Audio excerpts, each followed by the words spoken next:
माता पार्वती बोली, आपने मुझे सब बताया, ये कभी क्यों नहीं बताया आपके गले में जो मुंड माला है, इसमें मुंड किसके हैं? बोले बाबा, बोले हो तो ये बात है, भला हो नारद तेरा, बड़ा बढ़िया मंत्र पढ़ती है, ये बात है। बोले बाबा, बोले देवी, माला के चक्कर में मत पड़ो। एक होती है माला और दूसरा होता है माला, ये दोनों ही खतरनाक है साहब, माला भी और माला का मतलब है ज्यादा मान सम्मान मिलना। ज्यादा मान सम्मान मिले तो व्यक्ति अभिमानी हो जाता कई बार है, इसको पचाना बहुत मुश्किल होता है। और माल का मतलब होता है धन, ये धन भी ज्यादा आ जाए तो भी इसको पचाना भी मुश्किल है। क्योंकि नहीं को अस जन्मा जग माही, प्रभुता पाई ताहि मद नाही। बोले इस संसार में ऐसा कोई जन्मा नहीं है जो बड़ा पद पाकर, ज्यादा मान सम्मान पाकर, ज्यादा धन दौलत पाकर अभिमानी ना हो जाए। बोले तो बचता कौन है? बोले जे राखे रघुवीर, जिस पर राम जी की कृपा है वो बच सकता है, नहीं तो ये अभिमान लाना नहीं पड़ता, ये ऑटोमेटिक आ जाता है। तो बोले बाबा पार्वती से, बोले देवी माला की बात छोड़ो, आओ तुमको मैं कथा सुनाता हूं। जिन हरि कथा सुनी नहीं काना, कि जिन हरि कथा सुनी नहीं काना, श्रवण रंध्र पहि भवन समाना। जिन कानों ने ये कथा कभी सुनी नहीं है, उनके कान सांप के बिल के गड्ढे के समान मानो बेकार है। आओ तुमको मैं कथा सुनाता हूं।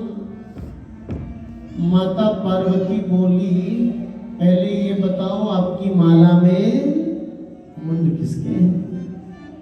बोले बाबा, बोले नैनी देवी सुनो तो, कि नयन ही संत दरस नहीं देखा, तो लोचन मोर पंख करी लेखा। बोले जिन आंखों ने कभी सत्संग का, संत का दर्शन नहीं किया, वो आंखें मोर पंख की आंख के समान नकली है। तुमको संत महिमा, सत्संग महिमा बताता हूं मैं, सुनो।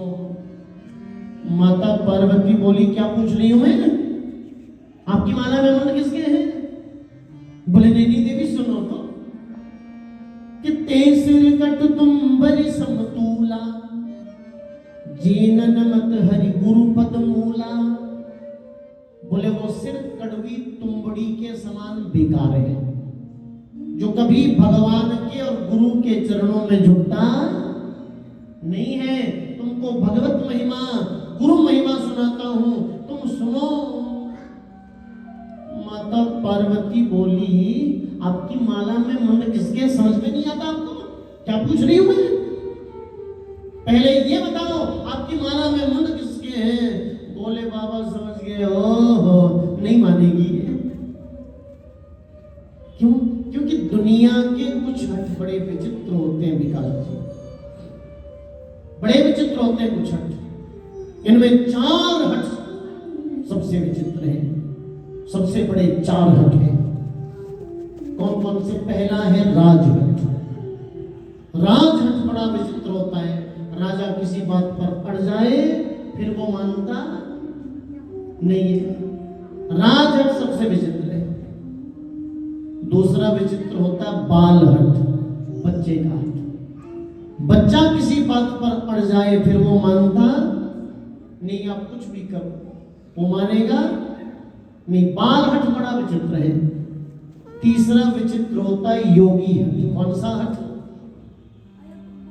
बोलो, योगी हट। योगी हट बड़ा विचित्र होता है। योगी किसी बात पर अड़ जाए तो वो मानता नहीं। और चौथे वाला हट हम कहीं भी नहीं सुनाते, तो यहां भी क्यों सुनाए? यहाँ जोशी परिवार के सब लोग बैठे हैं, श्रीमती गोपी जोशी जी, इनके यहाँ अभी हम इसी वर्ष तो कथा इनके माध्यम से तो विकास जी से भेंट हुई हमारी।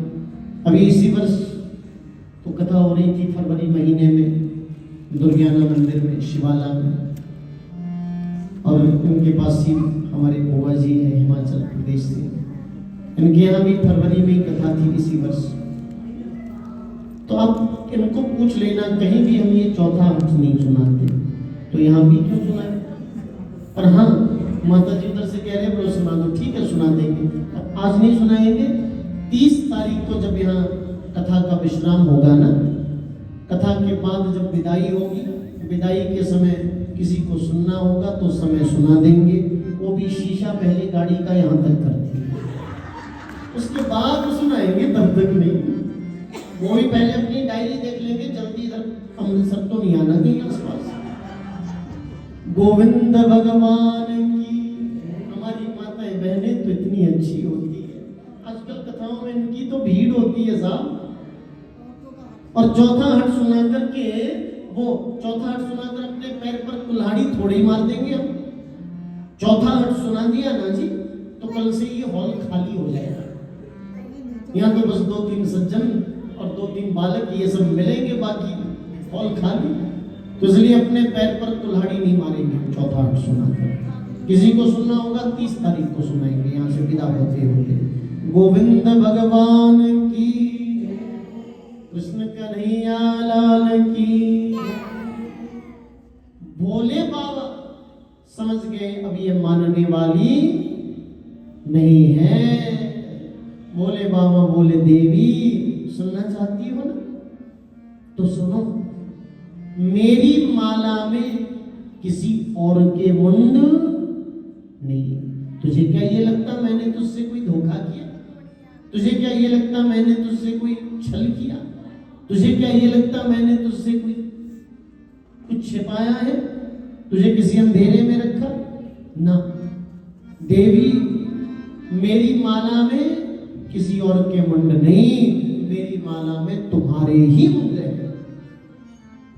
माता पार्वती बोली मेरे मुंड क्या मतलब?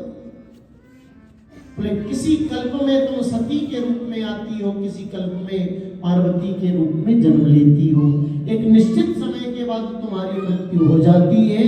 तुम्हारे वियोग को मैं सहन नहीं कर पाता। तुम्हारे शरीर के खोपड़ी वाले भाग को अपनी माला में तुम्हारी याद में मैं पिरो लेता हूँ। तुम ये समझ लो मेरी माला में जितने मुंड हैं, इतनी बार तुम्हारा जन्म भी हो चुका, इतनी बार तुम्हारी मृत्यु भी हो चुकी है। अब तो समझ में आ गई ना बात, मैंने तुमसे कोई छल नहीं किया, कोई धोखा नहीं किया। माता पार्वती बोली छल धोखा? अरे कम छल थोड़े किया, बहुत बड़ा छल कर दिया। कम धोखा नहीं किया, बहुत बड़ा धोखा कर गया आप। कैसा धोखा? तुम्हारी मुंड तो मेरी माला में है। भोले बाबा से पार्वती बोली मेरे मुंड है, इसी बात का तो रोना है। आपने ऐसी बूटी कोई खुद खा ली जो मरना तो दूर की बात है, आप कभी बूढ़े भी नहीं होते। और मैं पुनरपि जननम पुनरपि मरणम पुनरपि जननी जठरे शयनम। मैं बार बार जन्म ले रही हूं, बार बार मर रही हूं। गर्भवास समम दुखम न भूतो न भविष्यति। गर्भवास जैसा दुख ना था, ना है, ना भविष्य में होगा। इस दुख को मैं सहन कर रही हूं। अरे मुझे भी वो बूटी खिलाओ ना जो आपने खाई है। बोले बाबा बोले देवी हम त्रिदेव हैं, हम अमर कथा के प्रभाव से अमर हैं, ब्रह्मा विष्णु महेश। मुझे भी सुनाओ। बोले बाबा बोले अधिकार तो नहीं है, तुम हठ करती हो तो सुनाऊंगा, पर यहाँ नहीं। इसके लिए हमें कहीं एकांत में जाना पड़ेगा। तो भोले बाबा पार्वती जी को लेकर हिमालय पर्वत पर आए। बर्फीला प्रांत है, चारों तरफ बर्फ से ढकी हुई पहाड़ियां। एक ऊंची पहाड़ी पर एक गुफा शिव जी को दिख गई।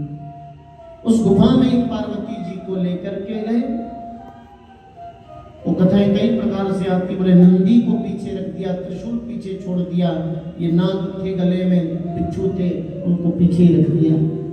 गुफा में प्रविष्ट हुए, पार्वती जी को सामने बिठाया, कथा सुनाना प्रारंभ कर रहे थे, तभी उस गुफा में कुछ पक्षियों को चहचहाते हुए देखा।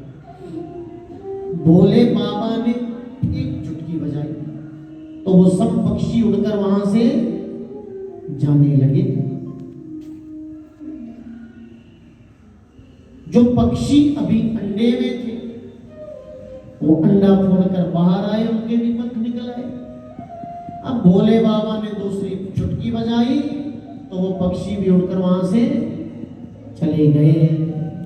पर हुआ यूं, भोले बाबा ने जब पहली चुटकी बजाई थी तो शुक पक्षिणी का एक अंडा घोंसले से गिरा। समझ रहे ना बात को? तोते का एक अंडा घोंसले से गिरा और पत्थर पर आकर फूट गया।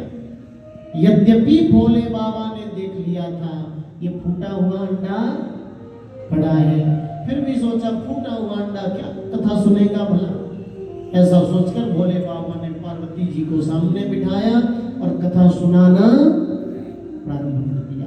कल्प भेद से वो अमर कथा भागवत की ही कथा थी।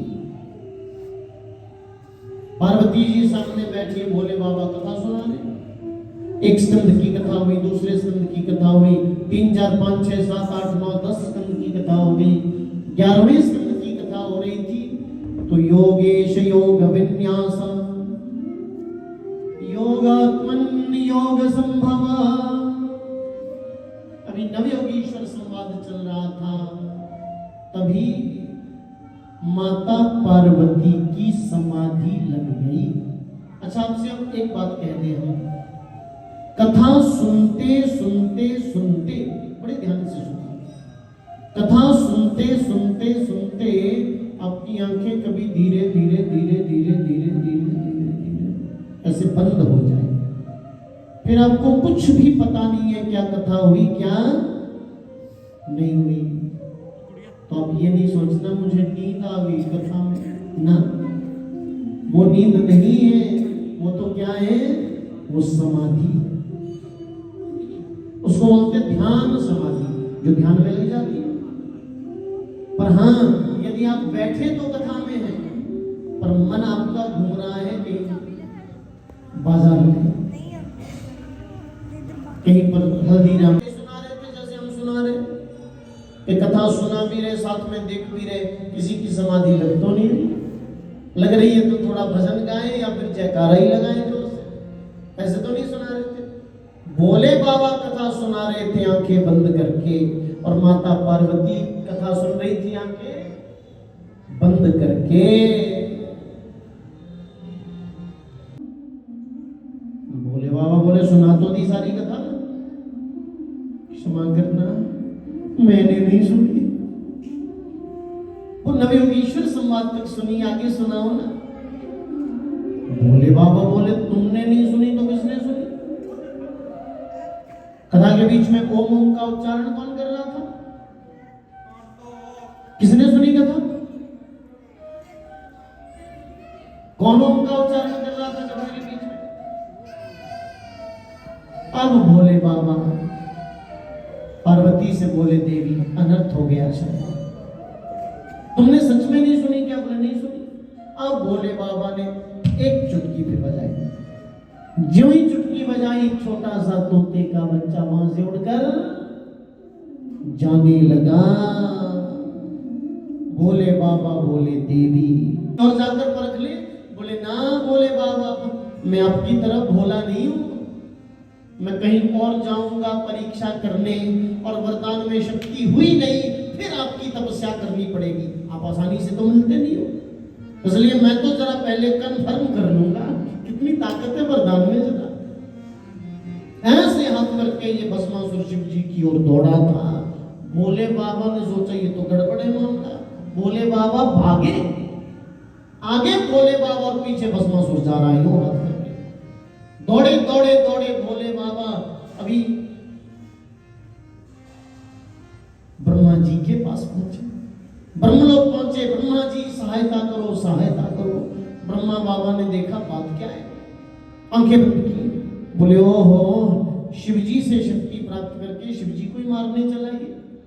नहीं नहीं, मुझे बेकार के झगड़े में नहीं पड़ना, शिव जी को छोड़ देगा, मेरे पीछे दौड़ेगा तो मेरे को कौन बचाएगा। बोले बाबा ने माला हाथ में ले ली, माला जपने लगे, शिव जी को इशारा किया, बोले मैं कुछ नहीं कर सकता, अपनी माला चल रही है, आई एम सॉरी, हम कुछ नहीं कर सकते। बोले बाबा ने हमारे बस की बात नहीं है, आंखें बंद कर दी। अब बोले बाबा दौड़े दौड़े बैकुंठ पहुंचे, भगवान नारायण बैठे शेषशैया पर, बाजू का तकिया लगा हुआ है, लक्ष्मी जी चरण दबा रही है। बोले बाबा आवाज लगाते हैं, हे लक्ष्मी नारायण सहायता करो सहायता करो। भगवान नारायण तो जोर से हंसे, लक्ष्मी जी चरण दबा रही थी, जाने से पूछा क्या हुआ, आप हंसे क्यों? बोले नहीं नहीं ऐसी कोई बात नहीं। अरे बताओ ना क्या हुआ, क्यों हंसे? बोले नहीं नहीं ऐसा कुछ नहीं। अरे बताओ भी क्या हुआ, हंसी क्यों आई आपको? बोले देवी आज फंसा है बाबा भगत के चक्कर में, बिना सोचे समझे वरदान दे देता है, आज ऐसा भगत मिल गया, ठीक सेवा कर रहा है। माता लक्ष्मी बोली आपको जाना चाहिए, उनकी सहायता करनी चाहिए, और आप यहाँ पर